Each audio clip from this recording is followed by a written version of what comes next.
Evangelho, terça-feira da 28ª semana do Tempo Comum. Hoje, memória de Santa Teresa de Ávila, fundadora. O Senhor esteja convosco, Ele está no meio de nós. Proclamação do Evangelho de Jesus Cristo segundo São Lucas. Glória a vós, Senhor. Naquele tempo, enquanto Jesus falava, um fariseu o convidou para jantar com ele. Jesus entrou e pôs-se à mesa. O fariseu ficou admirado ao ver que Jesus não tivesse lavado as mãos antes da refeição. O Senhor disse ao fariseu: Vós, fariseus, limpais o copo e o prato por fora, mas o vosso interior está cheio de roubos, maldades e insensatos. Aquele que fez o exterior, eu fiz também o interior. Antes, da esmola do que vós possuís, e tudo ficará puro para vós. Palavra da salvação. Glória a vós, Senhor. Terça-feira da 28ª semana do Tempo Comum. Hoje, memória de Santa Teresa de Jesus, fundadora. Em nome do Pai, do Filho e do Espírito Santo. Amém.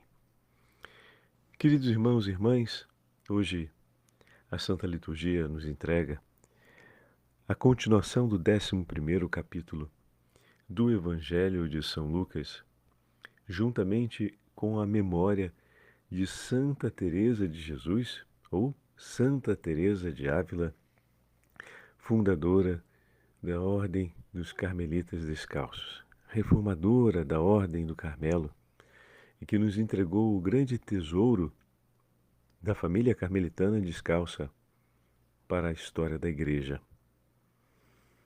Santa Teresa de Ávila, ou Teresa Grande, como é conhecida, nasceu em Ávila no ano de 1515, no dia 28 de março.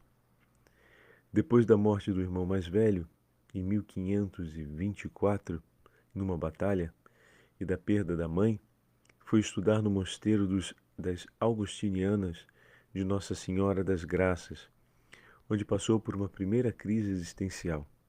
Adoeceu gravemente, voltou para casa e assistiu à partida do seu irmão Rodrigo para as colônias espanholas.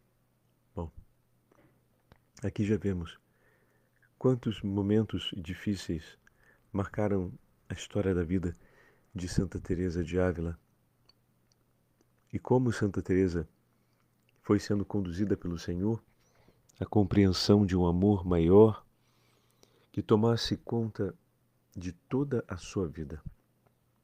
E isso foi pouco a pouco sendo causa de decisão na sua história. No ano de 1536, ela viveu a sua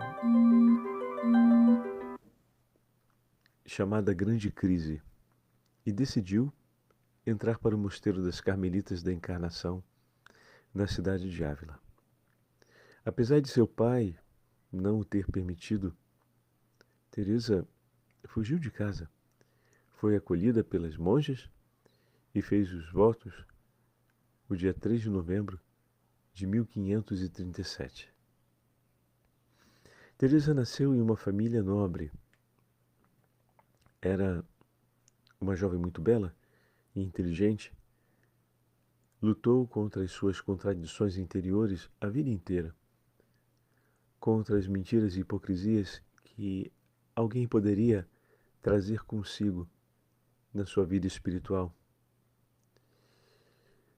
Teresa também ocupa um lugar especial dentro da história da Igreja, não apenas pelo seu percurso de conversão tão marcante e intenso, mas dentro da dimensão mística da vida cristã. É considerada uma das maiores mestras de espiritualidade da história da Igreja e a reformadora do Carmelo, aquela que conseguiu devolver à ordem carmelita o seu primitivo vigor espiritual. E tudo isso vai se dando com a edificação de uma alma que Deus pouco a pouco atrai para si e vai modelando segundo o seu amor. Teresa adoece gravemente ao ponto de ser preparado o seu funeral, depois do ano 1537, depois que ela entra para o mosteiro. Mas, inexplicavelmente, acabou por recuperar a saúde. Durante essa convalescência, foram-lhe enviados os compromissos da clausura, podendo receber visitas. Foram aliviados, os compromissos, podendo receber visitas. E como tinha um caráter muito alegre, amante da música, da poesia, da leitura, das escrituras, acabou por criar amizades muito fortes nesse período. No entanto, apercebeu-se que essas relações a distraíam da sua principal tarefa, aquela de recolher-se na companhia do seu Senhor. E ali, durante a vida religiosa, sucede a sua segunda conversão. Queria chamar a atenção para essa experiência, porque a primeira conversão, aquela que nos leva para uma decisão de vida pelo Senhor, tem um efeito na nossa história e marca o início de um novo caminho. Mas, durante o itinerário da nossa vida vocacional, quando já temos um horizonte definido, acontece também uma outra conversão que vai nos impelir a lançarmos-nos sempre mais profundamente naquela estrada que o Senhor coloca. E vejam, na vida de Teresa se deu desse modo, através dessa doença que flexibilizou essa experiência, que levou ela a perceber o quanto o seu coração ainda poderia ser apegado a muitas realidades, e desse modo o Senhor veio lhe chamar a uma conversão, ou seja, a uma entrega, e Teresa acolhe. No momento decisivo, deu-se um dia, o momento decisivo deu-se um dia no oratório. Fixou-se de repente numa imagem de Jesus Cristo atado à coluna, tão chagado e tão devoto, que ao olhar para ela, toda me perturbei vendo-o assim, escreve Santa Teresa, porque representava o que sofreu por nós. Então, ela se lança aos pés dessa imagem do Senhor. Observem, meus irmãos, sempre o Senhor nas suas dores marca o momento dessa conversão mais profunda de muitos santos.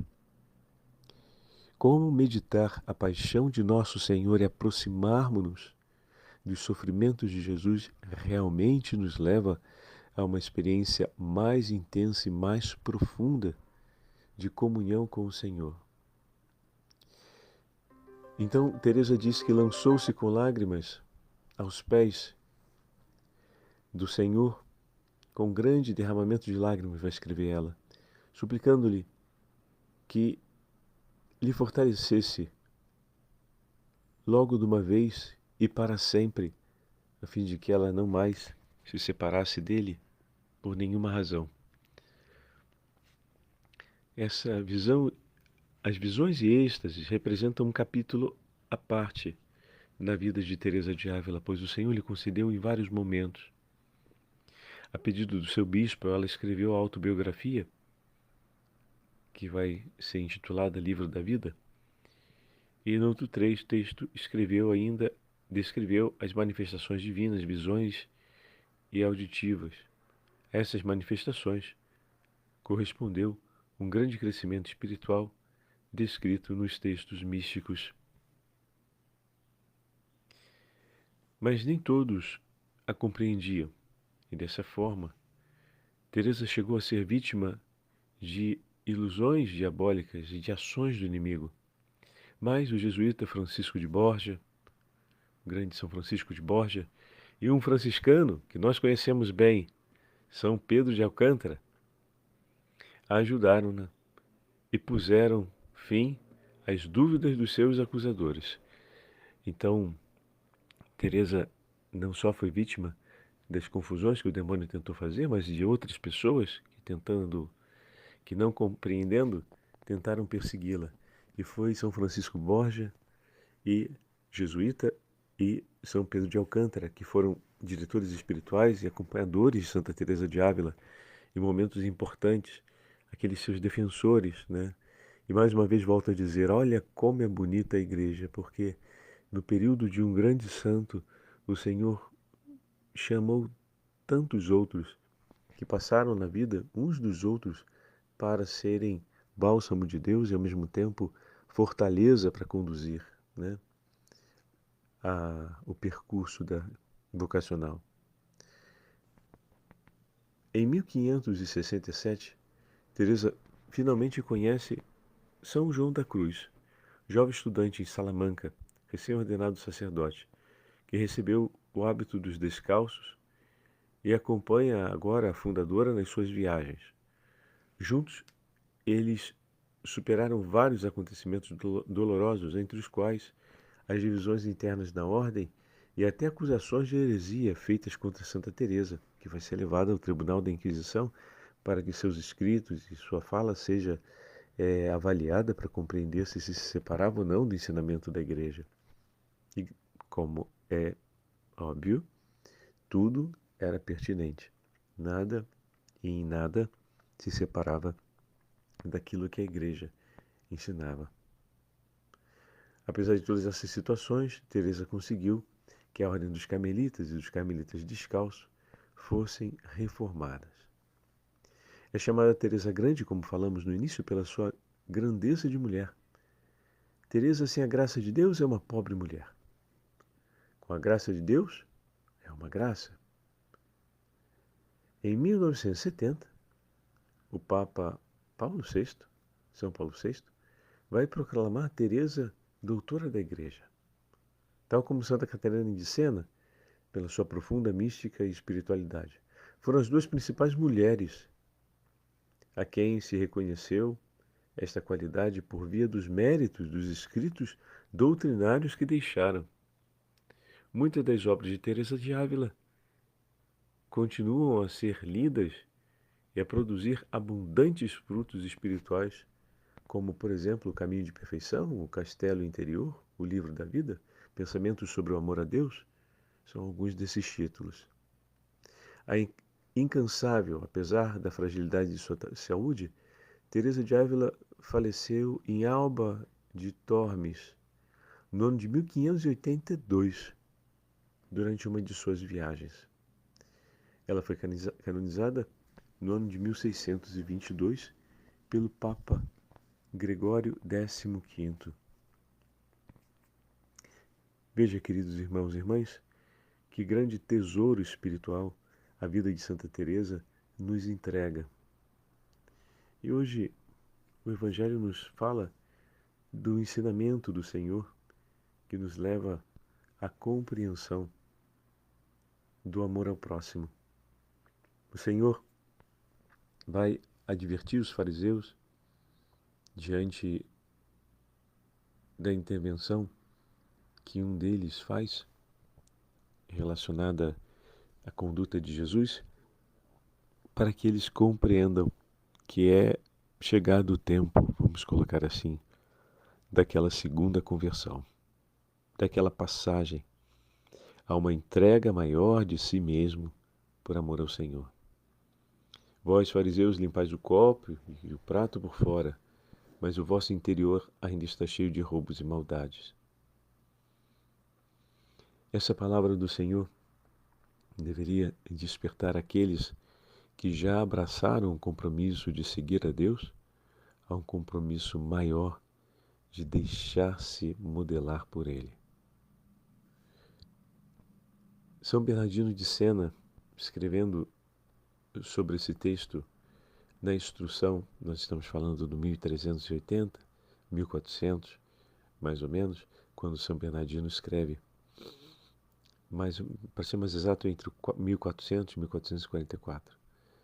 São Bernardino vai falar a respeito, vai tocar no tema desse texto, falando para a gente a respeito do exercício de piedade, da esmola, como esse exercício nos une ao coração do Senhor.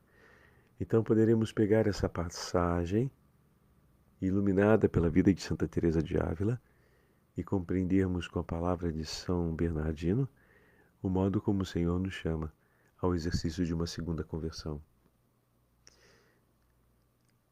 Escreve São Bernardino: não te ensinei que a esmola se faz com o coração, com palavras e com obras? Nisso nunca terás desculpa. Quando vires a necessidade do teu irmão mais pobre, deves compadecer-te dele de coração, antes de tudo. Quando fores a um hospital, por exemplo, e não puderes curar a dor daquele enfermo ou daquele aleijado, dá-lhe pelo menos a esmola do teu coração. Tende pena do teu irmão. E podes dar-lhe outra esmola ainda, que talvez lhe seja mais cara, a das palavras. De fato, com a bênção de 2 palavras, eu lhe asseguro, aliviarás a sua dor. E vê que tal omissão nunca será justificada ou justificável. Em qualquer estado ou condição em que vires o infeliz, podes consolá-lo, ainda que não com recursos materiais, mas com a oferta do teu coração. A esmola é tão agradável ao pobre que o consola e acalma imediatamente, e o teu Senhor a reconhece como grande tesouro nos céus. Escuta a escritura que te diz: porventura o orvalho não refresca, o vento abrasador que passa sobre a terra? Lembraste da sensação que tens no tempo do maior calor? Lembra-te da sensação que tens no tempo do maior calor, quando encontras abundância de orvalho pela manhã. É uma sensação muito agradável. O mesmo se passa por vezes quando, não podendo ajudar um pobre com suas necessidades materiais, oferecendo-lhe os bens deste mundo, tu o amparas com as tuas palavras, oferecendo bens de eternidade. Ele parece refrescado e consolado, embora não o tenhas aliviado das suas necessidades materiais, porque o sol voltará naquele dia a castigá-lo. Porém, naquela manhã, oferecestes um alívio. E se ele for surdo, como poderei dar-lhe essa esmola? Bom, não estás dispensado de o fazer. Pode pelo menos cozer-lhe uma roupa, ajudar a vesti-lo ou aquecê-lo se sente frio. Pode fazer o que puderes, e além da esmola do teu coração, ao invés de oferecer com a oração, ao invés de oferecer-lhe palavras, ofereça-lhe gestos de bondade e de caridade. E isso será também de grande consolação, uma esmola. Quem estará isento de se solidarizar, não é mesmo, com alguém que passa uma necessidade? Ninguém. Vê como no Êxodo o Senhor disse, através de Moisés, quando te ordena que, se vires cair um burro, mesmo que seja o do teu amigo, o ajudes a levantar. Se estás obrigado a ajudar o burrinho de carga do teu amigo, o que dizer de um preso, de um enfermo, de uma pessoa que passa por uma necessidade de ajuda diante de teus olhos? Irmãos, não tem desculpa perante Deus para não ajudar quem precisa. Dá a tua esmola com alegria, oferece a sua ajuda, oferece a sua palavra, oferece o teu coração. O Senhor esteja convosco, Ele está no meio de nós. Pela intercessão de Santa Teresa de Ávila e pela intercessão de São Bernardino de Sena e de toda a família carmelitana e franciscana, desça sobre todos vós, pela poderosa intercessão da Virgem Maria, sob o título de Nossa Senhora do Carmo, a bênção do Deus Onipotente, Pai, Filho e Espírito Santo. Amém.